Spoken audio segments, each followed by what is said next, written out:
Are you seeing the message, unable to access your account at this time, please try again later when trying to use WhatsApp? This can be frustrating, but I'm here to help. In this tutorial, I'll walk you through several effective solutions to fix this issue on your Android device. Let's get started. Before you follow anything, open Settings, scroll down, tap Developer option, make sure to turn on the Developer option on your device. Scroll down, find out Wi-Fi scan throttling, turn it on, scroll down a little, enable always mobile data on. Now restart your Android phone and see what happens. If you still have issues, try out the following process to resolve it. Solution 1. Check your internet connection. Ensure you are connected to a stable Wi-Fi or mobile network.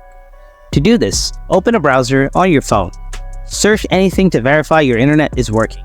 If the connection is slow or unstable, try switching between Wi-Fi and mobile data to see if that works or not. Solution 2. Clear cache and data for Google Play Store. Open Settings on your device. Scroll down and open App Settings. Find out WhatsApp. Tap on it. After that, tap on Storage. Select Clear Cache. Solution 3. Update the app and the system. Open Play Store, search for WhatsApp, update the app if available, look for any system updates. To do this, open Settings, scroll down to the bottom, tap on Software Update. If there are any updates available, download and install them. Restart the device.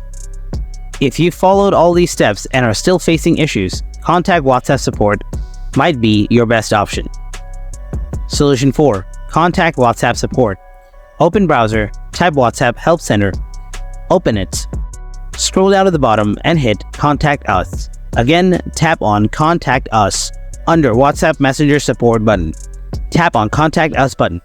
Enter your mobile number, and then enter email address. Confirm your email, and after that, select Android.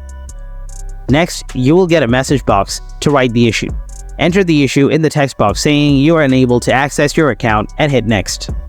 WhatsApp will reach out to you with a solution. Still have any questions? Let us know in the comments. Thanks for watching, and I'll see you in the next one.